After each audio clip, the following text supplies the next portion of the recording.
Assalomu alaykum ustaz. Mening kuyovim urusha ketganimizda ele bloktop salib, WhatsApp'ına bardı jaqtadan bloktop köpkө чейин сүйлөп өтөт. Эми ал сизди жакшы көрөт экен да. Сабап айт экен го, жакшы блоктоп коёт экен. Демек, ошо сизге кичине таарынчын билгизип атат. Демек, күйөөңүзгө бир нерсени туура эмес кылып алгансыз. Ушу жанагындай эле сен жакшысың, сен укмушсуң, туура эмес болсо деле сен туурасың дей берсе, кийин блоктобой калат. Анан эркектерге да айтып атабыз, аялдар менен аялдарга окшоп урушпагыла. Аял өзүнүн жанында бир эркектин жүрүүсүн карайт да, өзүнө окшогон аялдын жүрүүсүн каалабайт.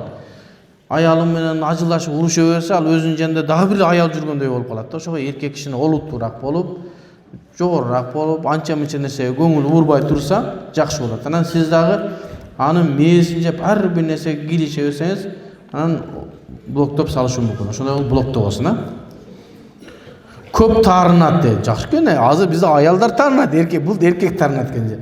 Ал жакшы экен, кубанычыңыз келет. Жакшы күйөөңүз бар экен. Эми ошону таарындырбай, кишини алдап бир нерсе болсо эле кеттей берет дейт. Ошондой жакшы эмес. Эркектердин ушул нерсеси жакшы эмес. Эгерде ошо биздин эркектер угат да, аягың кет дебе. Эгерде аялың менен жашагың келбесе, сен кетип кал. Аял кетти. Анан бул аял менен сонун жаша, жакшы сүйлө, белек бер, гүл бер. Аялдарга ар ай сайын бирден гүл берип турса, сонун болуп калат. Аялдарга жакшы мамиле кылыш керек, кет дебеш керек. 3 балабыз бар дейт. Эми 3 балаң болгондон кийин кайка кет дейсиң аны. Андан кийин эле кайсыл аял сени күтүп турат? Кет дебе. 15 жылдан бери ушундай эмне кылып кантип мамиле кылышымды да билбей калдым. Кандай кеңеш берет элеңиз дейт. Эми ошо эркектерге да сабактарды айтып атабыз. Кичине сабыр кылып коюңуз. Күйөөңүзгө жакшы мамиле кылың. Туура күйөөңүз ушундай жаман, сиз жакшы мамиле кыла бериң. Үйдүн тазалыгын сактаңыз, мамилени оңдоңуз, тамактарды сонун кылып, сиз укмушсуз деп буту массаж кыла бериңиз да жибейт, сонун болот. Анан тарынчак эркектерди жакшы эмес да, бул кичине аял сыпат эркек болот да, тарынгандарчы тарынбаш керек. Аялга тарынган уят болот. Ассаламу алейкум. Ва алейкум ассалам. Бир айда 2 жолу айыз болуп калып жатам. Сактануу имплант бар дейт. Ошол себептен гормон бузулуп 2 жолу келип жатат. Ошол себептен жанагы сактануу үчүн коюлган нерселер бар го. Ошону алыш керек, ушу зыян ден соолукка, спираль башка деген нерселер бар го. Башка бир жолун кылыш керек. Ошон үчүн адамдын денеси бузулуп, бул Аллах Таала табият жараткан нерсе да. Жараткан нерсени токтотом десең, ал болбойт. Анда ден соолукка зыян болот. Аллах Таала аялды ушундай кылып жараткан, ал ошондой болуп, ай сайын ошондой болуп туруш керек. Андай болбосо адамдын, аялдын ден соолугуна зыян болот. Ошол себептен ошону алдырып салыңыз. Өзү негизи айыздын тазалыктын эң азы 15 күн болуш керек. Bir айызыңыз бүттү, 5 күн, 6 күн, 7 күн адатына карап 7 күн бүттү, бүткөндөн кийинки айыз келгенге чейин кеминде 15 күн болуш керек. 15 күндөн аз мезгилде келип калса, ал оору себеби менен келген кан болот, же болбосо жана спиральдин себеби менен болот. Ал мезгилде намазды, орозону тыйбайт. 15 күн тазалыктын эң азы. Ошон үчүн ошондон кутулуңуз, баары жакшы болот иншалла. Намазды кантип окуйм дейт. Ошо айтты, 15 күн тазалык болот, тазалык кылыш керек. Кан келип атса да 15 күн тазалык кылыш керек. Бир айыз менен экинчи айыздын ортосун. Андан кийин эң көбү 10 күн. 10 күндөн ашып кетсе дагы, кан келип атса да намаз окуй беш керек. 10 күндөн көбү бул истихаза, оору себеби менен кан келген болот, же мынабу жана спиральдин себебинен. Ошон үчүн табигый жолго өтүңүздөр. Табигый жолго өтүш керек. Билсеңиз, ден соолугуңузду, бөйрөгүңүздү тез эле жок кылып аласыз. Демек, акыркы чечимди айтып коелу. Тазалыктын эң аз 15 күн болуш керек. Ал эми бир айыздын эң көп 10 күндөн ашпаш керек. 10 күндөн аштыбы, ал оорулук кан. Болбосо аялдар 6 күн, 7 күн эле үзүлүүгүн болот. Жанагы спиральдин себебинен эле дагы кан көп болсо 10 күндөн кийин нар жагын намазды окуй бересиз, бардын кыласыз, кан келип атса да, аны истихаза кан дейт. Ошон үчүн муну балекеттен качыс жоготсоңуз, ушул кайра ордуна келип калат. Бирок мында учуп жүргөн бир чымчыкты кармап алып, капасга салып койсоңуз, анда зулумдук болот. жана капаста багып аткан чымчык же тотукчу эшикке чыгарып ийсеңиз аякта өлүп калат. Ошон үчүн ар биринин өзүнүн нерсеси бар. Сыртта эркин жүргөн кушту алып келип баксаңыз, анда зулумдук кылган болосуз. Атайын капас үчүн жаралган тотукуш, чымчыктар болсо, ага жем берип, тазалыгын кармап, уколун берип карап турсаңыз, сонун болот. Үйүңүздүн астында сайрап турса, сонун болот. Ассаламу алейкум. Аялдар үчүн ачылган Жалалабадтагы спа тунук банясына барсак болобу? Аялдардын бири-бирине кайсы жерлери ауырат деп. Негизи аялдардын ушул жалпы мончого барганы жакшы эмес. Себеби ал жакта эмне бар, камера барбы, кандай аялдар, эмнелери бар. Анан аялдарды билесиз да, аялдар өтө назик нерсе болот, оору тез жугат.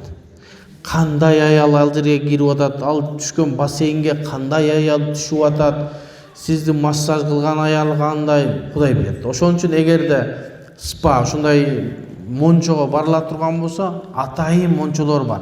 2 адамдык, 3 адамдык. Таза кылынган жакшынакай мончолор бар. Атайын кишинин тамагы бар, мен Жалалабадта бар экен билбеймин.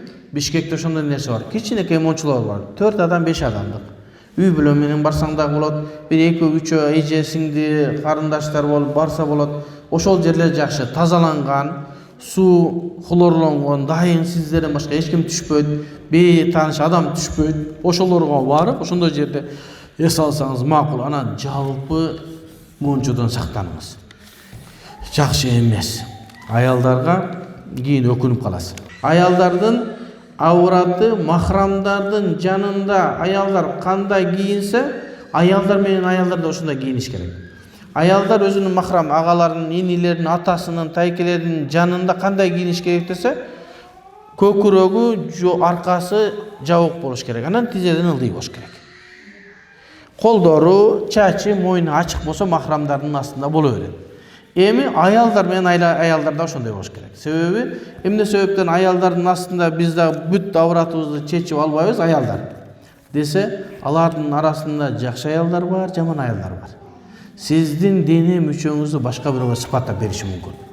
Паланча кызы мынандай, палан жеринде калы бар мындай деп берсе, эртең сиз турмушка чыккандан кийин душмандык кылып, күйөөсүнө барып, мен сенин аялың, кызың аялың менен мен жүргөнмүн десе мен айтып берем, тигин жеринде калы бар, берине мындай, берине тырыгы бар, бери тигилген десе, анан үй бүлө ажырашып кетет. Ал тиги душмандык кылып ошентип коюшу мүмкүн. Ушундай абалдар болгон.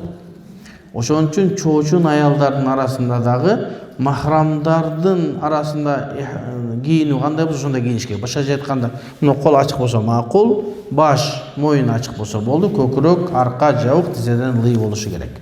Ассаламу алейкум устаз, жолдошума дуа кылып коюңузчу, жумуштары жеңилдик болсун, Аллахым разы болсун. Кандай жакшы аялына, күйөөсүнө дуа сурам. Кудай таалам жолдошуңуздун ишине ийгилик берсин, береке берсин, бактылуулук берсин.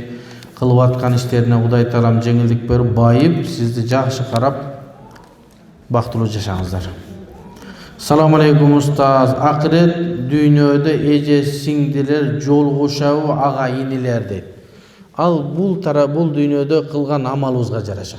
Эгер бул дүйнөдө бейиштик амалдарды кылсак, бейиште жолугабыз, иншалла жолугабыз. Бир туугандарыбыз менен, аялдарыбыз менен, ага инибиз менен. Эгерде алар бейиш амалдарын кылбаса, же болбосо бейишке алып бара турган амалдарды кылбаса, табигый алар менен бирге боло албайбыз. Ошон үчүн бири-бирибизге, туугандарыбызга насихат кылып турушубуз керек. Диндар намаз окуу, жоолук салын, жүр, бирге бололу. Бул дүйнөдө кандай жакшы жүрсөк, бейиште да ошондой болойлу деп. Ошого пайгамбарыбыздын биринчи буйругу эмне деген? Өзүңдүн жакындарыңа дават кыл деген. Дават биринчи өзүң үйүңдүн жакындарыңа баштайт. Аял, сиңдиң, карындаш, дагы мына жанагы не деп коет эле, жанагы бажалардын тескериси эмне эле? Абысындар, абысындар бири-бирине жакшы насаат кылып турса жакшы болот. Блогер болуп иштейм. Блогдо Çekten çıkkan dele nerse yok. Menin jumuşum Instagram'a baylanıştı. Keydi özüm düşüm videoga dedi. Negisi ayal kişiler gözden dalda bolgonu jakşı bolot. Ayal kişiler nazik bolot, erkeklerin jamanı var, jakşысы var, bardığın gözü düşer. Biroq bir kılıp atkan işiniz dini iş bola turgan bolsa, anda ba şer'i hicabınız menen bir iş yürgütsöňüz makul. Azı men gelinçegim ошол канча жыл окуп келсе, жөн гана ушундай сабактар өтүп жүргөн. Бирок бул мечиттен уруксат берсе, наркы мечиттен уруксат бербейт. Аларда да ушундай интрига бар да. Өзүнүн илимин элге таркатуунун жолу эмне кылам деп Instagram'dan баштап. Сабагын берип атат. Жолугу менен башкасы менен болду, эркектер карабасын, эркектер кирбесин ал жака, аялдарга маселелерди айтын. Ошондой шариаттын чеги сакталынган нерседе кылса дурус болот иншалла.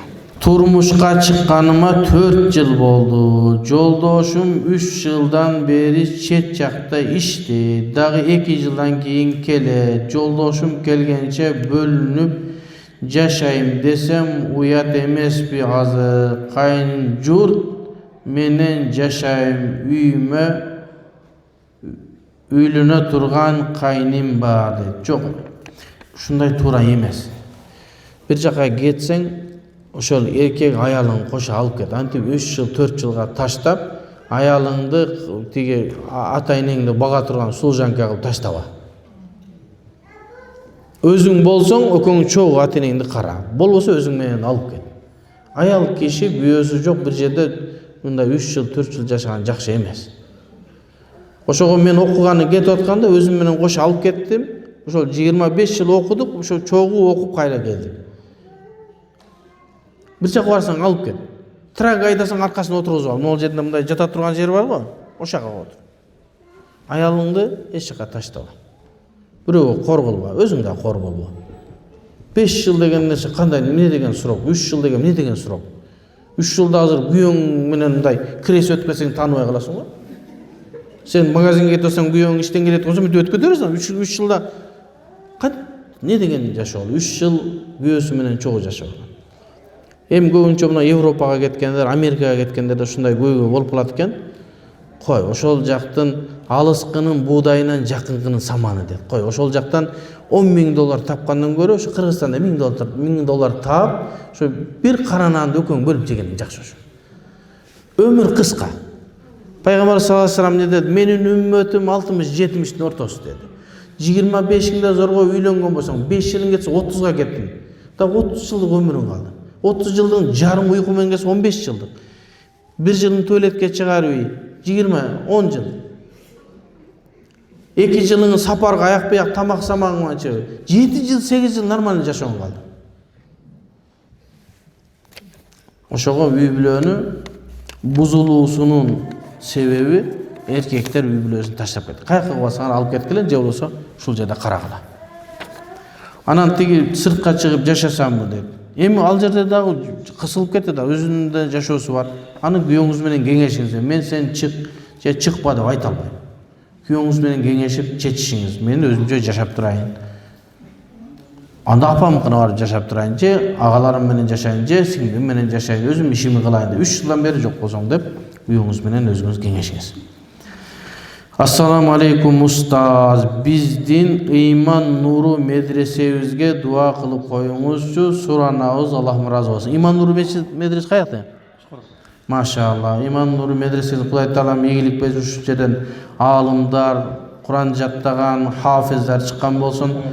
Аялдардын медресеси, машалла. Ошол жерлерге мынакей, ушу иман нуру медресесине чакырсаңар болот. Мен бул жакка келгенде мен келинчегимди чакырып койсоң, ал медресеңерге барып сабак өтүп берет.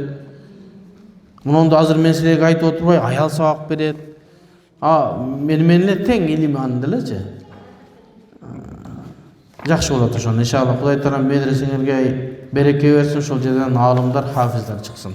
Жолдошума уюп намаз окуганда эмнелерди айтып окуйм, эмнелерди айтпай окуйм деди. Эгер жолдошуңуз менен намаз окуп калсаңыз, жолдошуңуздун артында туруп окуйса, мына сиз болсоңуз бул жолдошуңуз болсо мындай аркасына туруп окуйт, жанаша туруп окулунбайт да, аркада туруп окулат мындай болуп. Эгерде жолдошуңузга уюсаңыз болду, жолдошуңуз сиздин имамыңыз болот, сиз эч нерсе кылбайсыз. Аллаху акбар, мен жолдошума уюдум дейсиз, субханакаллахумма айтасыз, болду. Фатиха сүрөнү күйөөңүз окуйт. Аллаху акбар рүкүүгө барганда сиз ичиңизден Аллаху акбар дейсиз, субхана роббиял азим дейсиз 3 жолу. Сами Аллаху лиман хамида деп күйөөңүз турса сиз Роббана ва лакал хамд дейсиз ичиңизден. Аллаху акбар десиз да Аллахка саждага барасыз. Субхана роббиял ала, субхана роббиял, Аллаху акбар, ушу баардыгы ошондой. Ат-тахиятун окуйсуз, салават окуйсуз. Күйөөңүз салам бергенде сиз да салам бересиз. Нур үстүнө нур, машалла. Ымыркайдын нажасын жууганда дарат бузулабы же колубузду эле жууп коебузбу дейт. Ушул туура эмес пикир бар, ушул уже элдерге сиңип баштаптыр. Уяттуу мүчөнү кармоо даратты бузат деген бир маселе бар. Бул Ханафи мазхабында эмес, башкаларда. Анан тиги баланын жууп атканда эми мүчөсүнө кол тийип кетет, ошондо мен даратым сындыбы сынбадыбы дейт. Кээ бир адамдар ошентип фатва берген, балдарын жууп атканда колуң тийип кетсе даратың сынат деген. Ханафи мазхабында андай нерсе жок. Жууп тазалап коесуз, болду. Андан кийин өзүңүздүн колуңузду жууп коесуз, даратыңыз бузулбайт. Саламатсызбы? Мен мектептин бүткөндөн кийин Мекке шаарына барып окугум келет. Кайсыл окуу жайды сунуштайсыз? Сиз кыз да бул туурабы? Мектепти бүткөндөн кийин Меккеге барып окуш үчүн Меккеге барып окуу кыйын. Меккеге окууга өтүү өзү кыйын. Ошого Кыргызстандан bir 3, 4, 5 эле кыргыз окуду эди. Аялдардан bir 2, 3 эле кыргыз окуду. Ал жака баруунун бирден бир шарты ошо Меккеде окуган баланы ошо турмушка чыгыш керек, кеттиңиз. Болду, ошол жака барасыз да анан окуп каласыз. Азыр ошо Нокенден Акын деген жигит бар. Сакалдыдан болобу? Сакалдыдан. Ошо Нокендик деген Акын деген жигит. Мен окуп жүргөндө барган, менден кичине китеп окуп, мен окуучум болуп жүргөн. Азыр ошол жакта окуп атат. Келинчегин алып барды, ал да окуп атат. Ошого эмне кыласыз сиз? Анан кыз чет жака чыкканга болбойт билем, бирок мен илим алгым келет. Рахмат. Мен да сизди түшүнүп атам, Аллахым разы болсун. Жолугушат. Чын аял киши 3 күн 3 түндүк сапардан ашка өзү жалгыз чыгуусу арам болуп эсептелет. Башка айтканда 120 километрге аял жалгыз чыга албайт. Демек шартын айттым, а? Бар ошол жакта бойдок балдар окуп аткан. Ассаламу алейкум устаз, урматтуу устаз эт. Алейкум ассалам. Сизди чоң багыш мечитине эркек жана аялдар үчүн дааватыңызды суранабыз дейби, суранабыз, дааватыңызды эмне дейт ну? Улантышыңыз улансаңыз болобу? Убактыңыз болсо жамааттардын атынан дейт. Аллахым разы болсун. Чоң багыш деген кайсы айылда бул? Сакалдыбы? Мен өзү эртеңкиге да калмакмын. Эртеңде бул жерде жыйынтыктоо болгон, анан болгону бүгүн кичине сырколоп калдым. Азыр кыйналып сүйлөп аткан себеби да ошондон. Кече бир оорум бар эле, ошол козгоп калды. Анан ошого бүгүн уруксат алып, эртең бул жердеги ошо жыйынтыктоо марасимине да катыша албай эртең кетип атам. Өзүм кыйналып атам, ошо араң келдим. Анан молдолор өзү көп ооруйт. Ошол оорулардын бирөөсү. Анан иншалла дагы бир келгенибизде неме болсо биз барып бир зыярат кылайлы иншалла. Ассаламу алейкум устаз. Ва алейкум ассалам. Менин 3 кызым бар эт, машалла. Уулду болсун деп дуа кылып коюңуз. Машалла. Балдардын уулбу, кызбы айырмасы жок. Ушундай бир жана жахилият дорундагы бир нерселер бар. Менин балам жок, анан кыздарым эле бирок. Берген Кудайга шүгүр деш керек. Бергенине шүгүр. Аллах Таалам сизге уул перзент дагы берсин, кыздарыңыздын көзүңүздүн нуру кылсын. Дуа кылабыз иншалла сиз дагы. Менин 3 уулум бар, кызым жок.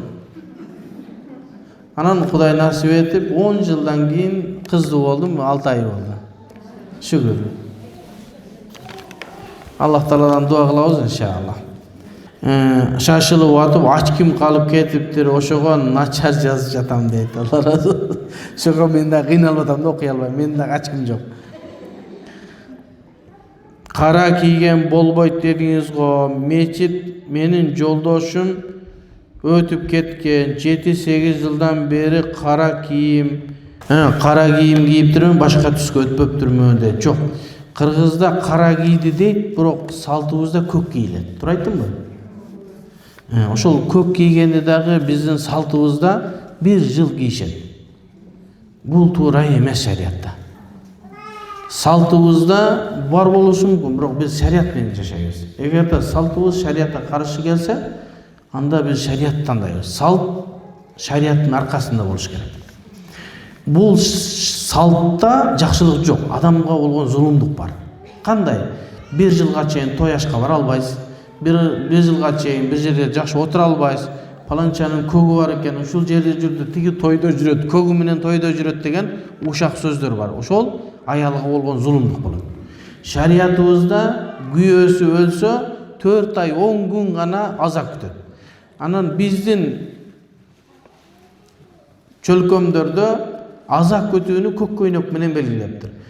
Шарият китептеринде жасанбасын, сулууланбасын, эркектерге көп көрүнбөсүн дейт. Бизде ошону эркектерге көп көрүнбөсүн деген общий той ашка бир марекелерге барбасын дейт дагы 1 жыл көк кийет. Бир тууганы өлүп калса деле көк кийет, карындашы деле өлсө көк кийет, күйөөсү өлсө деле көк кийет. Негизи шариаттын эрежеси менен боло турган болсо, күйөөсү өлгөн болсо 4 ай 10 күн аза күтөт. Жасанбайт, макул көгүн кийсе кийсин. 4 ай 10 күн. Андан кийин болду, турмушка чыкса чыгып кетет, болсо кадимкидей жашоого аралашып кетет. Ал эми күйөөсү эмес, туугандары, жакындары каза болсо 3 күн аза күтүлөт. Болду, 3 күндөн кийин жашоого кирип кетиш керек. Бул өлүм деген нерсе, бул трагедия эмес. Биз гана трагедия кылып койдук. Өлүм деген нерсе бир жашоодон экинчи жашоого өттү, болду. Эненин кардынан бала төрөдү, бир жашоодон экинчи жашоого өттү. Ошондой эле эми биз өлдүк, кийинки жашоого даярдык. Кайгырыштын кереги жок. Эми жоготконубузда бир аз кайгырабыз, бирок эртең кайра бейиште жолугабыз. Трагедия эмес, түбөлүктүү жоголду деген нерсе эмес. Ошон үчүн 3 күн аза күтүш керек, болду. 3 күндөн кийин жашоо тирилигин баштап кетиши керек. Күйөөсүсө 4 ай 10 күн. Менин апамдын бир туугандарынын балдары мага махрам болобу, бизге кимдер махрам болот айтып коюңуз дейт. Менин апамдын бир туугандары мага, демек тайкелериңиз сизге махрам болот. Аны менен сапарга чыксаңыз болот, аны менен жолугужа отурсаңыз болот. Бирок жана баняга киргенде бир нерсени айттыр, аялдардын аураты кандай деп жооп бербей өтүп кетиптирмин. Аялдардын аураты махрамдардын жанында аялдар кандай кийинсе, аялдар менен аялдар да ошондой кийиниш керек. Аялдар өзүнүн махрам агаларынын, инилеринин, атасынын, тайкелеринин жанында кандай кийиниш керек десе, көкүрөгү, аркасы жабык болуш керек. Анан тизеден ылдый болуш керек.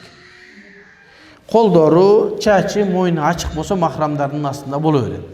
Эми аялдар менен аялдар да ошондой болуш керек. Себеби эмне себептен аялдардын астында биз да бүт авратыбызды чечип албайбыз аялдар десе, алардын арасында жакшы аялдар бар, жаман аялдар бар.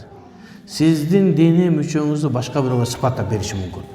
Паланча кызы мынандай, палан жеринде калы бар, мындай деп берсе, эртең сиз турмушка чыккандан кийин душмандык кылып, күйөөсүнө барып, мен сенин аялың, кызың аялың менен мен жүргөнмүн десе, мен айтып берем, тигин жеринде калы бар, бу жеринде мындай, бу жеринде тырыгы бар, бу жери тигилген десе, анан үй бүлө ажырашып кетет.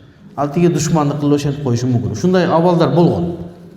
Ошон үчүн чоочун аялдардын арасында дагы махрамдардын арасында кийинүү кандай болсо ошондой кийиниш керек. Башкача айтканда, мына кол ачык болсо макул, баш, мойын ачык болсо болду, көкүрөк, арка жабык, тизеден ылдый болушу керек. Ассаламу алейкум. Жолдошум менен 10 жыл болду турмуш курганыбызга. Күйөөм ушул аралыкта кийим алып бербейт. Жаңы келин болгондо алып берген, 2-3 жыл халат алып берген. Көбүнчө сиңдилерим менен кийимин кием. Tapqаны жақшы. Sen kayaka kiyesin deydi. Бұл erkek üyesine zulüm kılıp atat deybiz. Бұл erkek ayalına zulüm kılıp atat deybiz. Ayaldın giyimin, tamaq aşın, жашай турган жерин камсыздап берүү эркектин мойнундагы өзгөрүлгүс милдет. Өзгөрүлгүс милдет дегени аял байып кетип, акчасы көп болуп кетсе дагы күйөөсү алып бериш керек кийимди. Анан аялы бизнесмен болуп кетип, акчасы көбөйсө, күйөөсү сен өзүң акчаң бар, өзүң ала бер дебейт. Күйөөсү алып бериш милдеттүү болот. Алып берет, ал өзүнө дагы ашыкчасын ала берет. Бұл жерде ошол үйлөнгөндөн бери 2-3 жолу кийим алып, ошондон бери сиңдилердин кийими жок, андай болбойт. Аялга 3 маал, мүмкүн 4 маал кийим алып бериши керек. Кышкы кийимин алып бериш керек, жазгы кийимин алып бериш керек, жайгы кийимин алып бериш керек, күзгү кийимин алып бериш керек. Анан мүмкүнчүлүк болсо, 2 кышкы, 2 жайкы, 2 жазгы, 2 жайкы. Энтпесе, аялдардын арасында сиздин аялыңыз эмне болуп калат? Кадыры төмөн болуп калат. Бир эле көйнөк менен бир жерге бара берсе, уят болуп калат. Аялдар ошол кичине сөздөр, аялдардын оозун жаап, мындай кичине 1-2 кийимди алмаштырып кийбесе жакшы болот. Эркектер жүрө берет бир кийим менен, бирок аялдарга 1-2 кийим алып бериш керек. Ошого күйөөңүзгө Аллах таала мансап берсин. Эгерде биздин сабагыбызды угуп аткан болсо, айтабыз, күйөөңүз аялыңызга зулумдук кылбай, 2 маал, 3 маал, 4 маал кийим алып бериңиз. Устаз, жолдошум динди түшүнөт, бирок менин ибадаттарыма, балдарымды дин тарбиясына каршы чыгат. Намаз окуганына балдарымдын оку дегениме дагы каршы чыгат. Эмне кылсам болот? Дуа кыласым. Сиздин жолдошуңуз динден алыс экен, динден түшүнүгү бар деген нерсе, мындай кичине түшүнүгү бар деген нерсе илим алган адам айтылат, түшүнүгү бар депчи. Анан жөн эле мындай жума окуп койгон ал түшүнүгү бар дебейт. Ошо түшүнүгү бар боло турган болсо, сизди, балдарыңызды диний тарбия берүүсүнө каршы чыкпаш керек. Ошон үчүн айтып атабыз, биз аялдарды оңдошубуз керек болуп атат, аялдарга иштешибиз керек болуп атат. Ошо аялдар күйөөсүн, балдарын оңдойт деп атабыз да. Ал өзү милдет, күйөөсү аялын оңдош керек эле. Күйөөсү балдарын тарбиялаш керек эле. Эми дуа кылабыз, башка айлабыз жок. Дуа кылабыз, жакшы мамиле кылыңыз, иншалла динге келсин, динин түшүнүгүн берсин. Бирок сиз акырын балдарыңызды дин тарбиясы менен тарбиялап, өзүңүз да дин менен жашай бериңиз. Ассаламу алейкум устаз. Алейкум. Менин кайнатам ичип мас болуп алып, сөгүп, мени бардык нерседе айыптайт. Сен жамансың дей берет. Мен унчукпай басып кетип калам. Туура кыласыз. Кайненем дагы көрүп туруп кой дебейт, сөгүп иши. Кайнаталар ушундай мамиле кылса боло береби дейт. Арам болот мындай. Мындай кайната түгөнгөн кайната булчу. Бул ушул коммунист кайната окшойт. Эмне ичкен арак ичсе. Азыркы мезгилде арак ичкен адамдар дээрлик калбай калды. Бул ошол мурдагы ошол Ленинди туткан бирөөлөрдөн окшойт. Кудай мынсаф берсин. Жолдошуңузга айтыңыз, тез бөлүнүп башка жашагыла. Андай кайнатаны ошол кайненеңиз өзү карасын ошо. Мындай эгер мынтип сөгүнүп аткан болсо, мас болсо, бүгүн ага бир күнү болсо, бир күн колунда салышы мүмкүн да. Ошон үчүн жолдошуңузга айтып, бөлөк жашаганга аракет кылыңыз. Баламды үйлөйүн дейм, бир кызды ата-энесине барып калып бердим. Кийин бала макул болбой отказ кылды дейт. Ал кызды мен албайм, мага жакпады деп. Демек, жакпаган кызды зордогонуз. Эртең сиздин буйругуңуз менен, сиздин басымыңыз менен алып 10 күндөн кийин ажырашып кетсе эмне болосуз? Андан көрө ошо үйлөнбөй жүргөнү жакшы. Өзү тандасын, көңүлүнө келгенин алсын. Сиз этият болуңуз. Жакшы сөздөрүңүздү айтыңыз. Бул кыз мындай жакшы, имандуу, тарбиялуу, сен иштегенин билбейсиң, биз жашоону көргөнбүз. Сен көзүн жылтыраганын карап алданып калып атасың. Биз жашоодо көргөнбүз кандай аял, кандай болорун. Ошого биздин сөзүбүздү ук деп кичине жакшы насаат сөзүңүздү айтасыз. Мен берген калың акчаны кайтарыш керекпи деп. О калыңын да берип койгон экен да. Той болбосо, үйлөнбөсө калыңды кайтарыш керек. Нике кыйылганга чейинки кылынган нерселер баары кайтарылыш керек. Нике кыйылып кеткенден кийин болсо, анда махыр болуп берилген болсо аны кайтарылбайт. Ошого той болбосо, жөн эле жакпай калса, анда берилген калыңды тиги кыз тараптагы бериш керек, кайтарып бериш керек. Нике болгон жок дейт. Демек, нике болгон эмес. Кыз тарап ал акчаны кайтаргысы келбей жатат дейт. Зор эле турган экен. Кантип болсун эми ошо? Кызыңа жуучу болуп барды, бала жакпай калды, калың берди азамат. Той болбой калса кайтарып бер, кантип жейсиң аны? Кайтарып бериш керек. Арам болот ал акча. Эми алда айтыш мүмкүн, мен кадыр баркымды сындырдың арына мен кызым берейин деп атып айнып кетти, ал эле бул эле деш мүмкүн. Эми бул тагдыр. Акчасын кайтарып беребиз. Себеби договор бузду деп дейт. Бул эмне соода сатыкпы сизге? Договорду бузуп акчаны алгандан кийин. Бул өмүр соодасы деп айтылат, бирок өмүр соодасы жөнөкөй соодага салыштырылбайт. Жөнөкөй соода мен товар алдым, акчаң болду, бердиңби, сөзүңө тур, мен акчаңды бердим. Бул турмуш деген болот.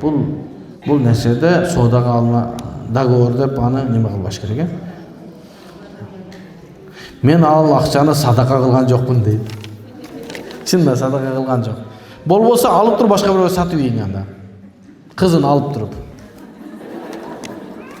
Ал соодадай көрүп атса, андай эмес, акчасын кайтарып берип коюш керек.